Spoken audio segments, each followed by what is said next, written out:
What's the difference between a mortgage banker and a mortgage broker, and how do you know what you're working with? A lot of times you don't. You just have to realize the difference between a banker and a broker.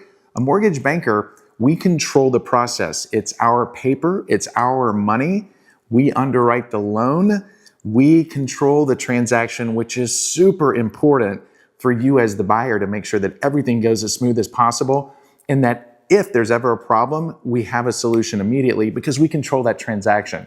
A mortgage broker sends that file out. They have no control over the transaction, and it can cause some problems because they don't have the ability to expedite your file to the top of the pile, if you will, depending on how big and how many people are in line at the time, especially when there's a problem.